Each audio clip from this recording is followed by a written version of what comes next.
방금 제가 영상을 하나 봤는데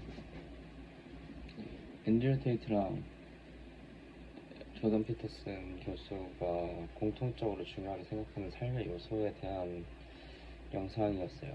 근데 그 두 사람이 공통적으로 얘기하는 삶의 중요한 요소가, 첫 번째는 말을 잘하는 능력. 내가 생각하는 대로 그거를 정확하게 상대방에게 전달할 수 있는 능력, 그리고 그것을 상대방에게 설득시킬 수 있는 능력. 이 두 가지는 다른 거라고 생각을 하는데, 다른 거라고 얘기를 하는데, 이 두 가지 능력과 이제 나머지 하나는 진실을 말하는 것. 그래서 오늘은 이 세 가지에 대해서 얘기를 해보려고 합니다. 사실 제가 이렇게 영상을 올리고 녹화하고 얘기를 하는 것도 저 혼자서 이렇게 얘기를 하는 연습을 하는 거라고 생각을 해요. 왜냐면 요즘은 이런 주제 혹은 토론 같은 거를, 특히 이런 심오하다고 하긴 좀 그런데, 아무튼 이런 복잡한 주제에 대해서 토론하는 거를 사람들이 별로 안 좋아하는 것 같더라고요. 그러니까 이거를 싸움으로 인식을 하고 나서 기분이 좋지가 않아져요. 그래서 이걸 다른 사람과 하기가 좀 힘든 것 같아요. 아니면 제 주변에 있는 사람들이 그런 사람들이라 그런 건지는 모르겠는데, 일단 지금 제 상황에서는 이런 식으로 영상을 통해서 저 혼자 말하는 연습을 하는 거, 이게 지금 제가 하고 있는 말하기 연습입니다. 나중에 기회가 되면 이런 걸 좋아하는 사람들을 모아서 같이 토론을 하는 것도 좋은 방법인 것 같아요. 그래서 두 번째는 설득하는 것. 그 상대방을 설득하는 건 또 다른 얘기인데, 일단 앞에 얘기가 전제가 돼야겠죠. 내가 생각하는 바를 명확하고 확실하게 전달하는 것. 그게 된 상태에서 이제 설득을 해야 되는데, 설득은 또 제가 들은 바에 의하면 첫 번째는 본능, 그 다음에 감정, 그 다음에 이론 순으로 설득이 된다고 합니다. 그래서 그 사람의 본능을 건드리는 내용으로 본능을 건드리는 내용으로 설득하는 게 가장 설득하는 효과가 좋고, 그 다음에 감정, 그 다음에 이론이라고 해요.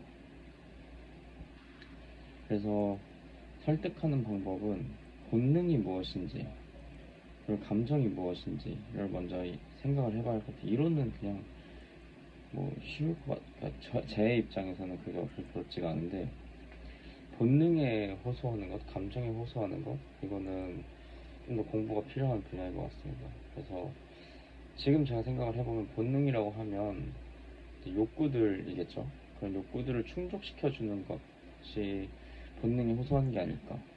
예를 들어서 성욕이 너무나 왕성한 사람에게는 다른 어떤 이야기보다도 그 사람의 성욕을 충족시켜줄 수 있는 어떤 분야 혹은 설득 정보가 그 사람에게는 더 쉽게 설득될 확률이 높겠죠.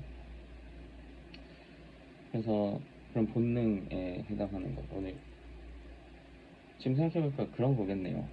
그 사람의 욕구에 충족하는 정보나 의견을 내는 게 이제 본능에 호소하는 거라고 한다면, 감정이라고 하면 이제 감정을 유발하는 거겠죠. 흔히 말하는 스토리텔링. 그러니까 어떤 이야기를 통해서 그 사람이 그걸 간접 경험하게 함으로써 그 이야기에서 느껴지는 뭐 감정을 그 사람이 느끼게 하면 그 이야기를 통해서 전달하고 싶은 메시지가 좀 더 잘 전달이 되겠죠. 예를 들면 자식의 공부를 염려하고 있는 어머니에게 이제 제가 얼마나 열심히 공부를 했고 처음에는 공부를 너무 못했는데 뭐 어떤 깨달음과 노력과 이런 과정들을 거쳐서 결국에는 좋은 대학이나 뭐 이런 거에 갔다 라는 그 스토리텔링을 할 수 있다면, 거기서 이제 느껴지는 어떤 그 성취감, 뿌듯함, 그리고 그거를 바라보고 있는 부모로서의 어떤 그런 내 아들을 바라보는 뿌듯함, 대견함 이런 것들을 느낄 수 있게 만든다면 제가 팔고 있는 어떤 교육 프로그램이라던가 그 아이를 위한 뭐 과외 커리큘럼이라던가 이런 것들을 그 엄마에게 팔 수 있겠죠. 그래서 감정이 호소하는 건 그런 게 아닐까라는 생각이 들고, 이론은 그러니까 이성은 그냥 뭐 저는 이만큼 싸고 저렇게 싸고 가장 낮은 단계, 지금 제가 말을 하면서 느껴지는 게 가장 낮은 단계의 설득법이라고 생각이 들어요. 근데 사실 저는 지금 이 영상을 찍으면서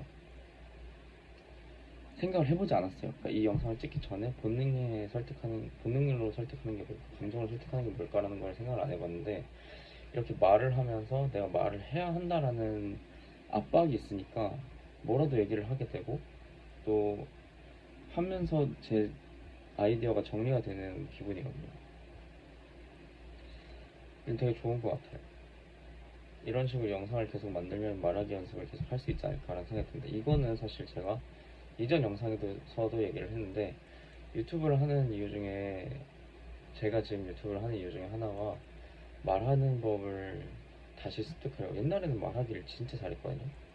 그러니까 토론을 거의 생활하듯이 했으니까, 학교에서, 옛날이라고 하면 진짜 한 10년 전인데, 그때는 뭐 그 사람의 기분이 나빠지든 않든 뭐 그런 거 상관없이 그냥 제 의견을 얘기를 하고 그 사람을 깔아뭉개는 게 제 삶의 낙이었어가지고 토론을 진짜 많이 했었는데, 그 토론이 끝난 다음에 생긴 어떤 찝찝함, 그 사람의 얼굴을 봤을 때 뭔가 그 과열됐을 때 어떤 양상이 좋지가 않아서, 저는 그렇게 좋아하지 않았어서 토론을 계속 기피했던 것 같아요, 최근까지. 지금 생각해보니까 토론을 할 수 있을 때는 해야 되는데 너무 안 하다 보니까 그 능력이 많이 무뎌진 것 같아요. 지금 제가 느꼈을 때 제 토론 어떤 능력이 옛날보다 많이 무뎌진 건 사실인 것 같습니다. 그래서 이런 식으로 좀 연습을 해야겠어요. 그래서 오늘은 삶에 있어서 되게 중요한 요소들, 말하는 능력과, 그렇다, 진실성에 대해서 얘기를 안 했는데, 진실성을 어떻게 진실된 삶을 살 수 있을까? 그리고 진실된 말과 행동을 할 수 있을까를, 이거는 생각을 해봤는데, 저는 많이 생각해보면, 그리고 나에 대해서 많이 안다면, 생각을 해보고 안다면, 진실되게 얘기하고 행동할 수 있는 것 같아요. 왜냐면, 사실 이게 좀, 아까 얘기했던 거랑 좀 모순되긴 하는데, 내가 많이 생각해본 분야에 대해서는 뭔가 바로바로 아이디어가 떠오르거든요. 물론 제가 아까 생각을 해보지 않았다고 해도 평상시에 생각을 많이 하기 때문에 말을 하면서 바로바로 아이디어가 나오는 것도 있는 것 같아요. 네, 확실히 생각을 많이 해보고 뭔가 이거다 하는 그 어떤 깨달음의 모먼트가 있었던 분야에 대해서는 제가 이야기를 할 때 되게 수월하고 또 거리낌 없이 불편함 없이 할 수 있게 되는데, 그렇지 않은 분야에 대해서 얘기를 할 때는 그냥 어디서 주워드는 거 파편 조각처럼 이렇게 얘기를 하게 되다 보니까 그게 내 얘기도 아닐 뿐더러 나의 생각도 아닐 뿐더러 이어지지가 않는 거죠. 그 파편 안의 정보들이 나의 생각, 그리고 나의 진실된 생각이라고 했을 때, 저는 완전히 어떤 새로운 생각을 하는 그런 게 아니라, 새로운 걸 창조해내는 게 아니라, 그렇게 세상이 파편화돼서 떠돌고 있는 정보들을 내 식대로 엮어내는 게 나의 생각이 아닌가라는 생각을 합니다. 그래서 진실성 있게 행동을 하기 위해서는 항상 생각을 많이 해야 되고, 내가 나라면 나만의 온전한 독창성을 갖고 이야기를 하고 생각을 하고 행동을 하고 말을 하는 게 진실성 있는 삶을 살기 위한 연습이지 않을까라는 생각이 드네요. 그래서 항상 생각하고 cautious, 그러니까 통찰력, 관찰, 항상 관찰하고, 그냥 인사이트 이런 것들. 그러니까 지금 저도 영어랑 한국어랑 많이 헷갈리는데, 제가 보는 영상들이 요즘 다 외국어고 이래가지고 예리한 어떤 통찰력을 갖고 항상 사물을 보고 현상을 봐야 되는 것 같아요. 그래서 나만의 방식으로 그것들을 이해하고 받아들이고 그리고 다시 또 사람들에게 설득하고 이런 것들이 진실성 있게 진실성 있는 삶을 사는 방법이지 않을까 생각을 합니다.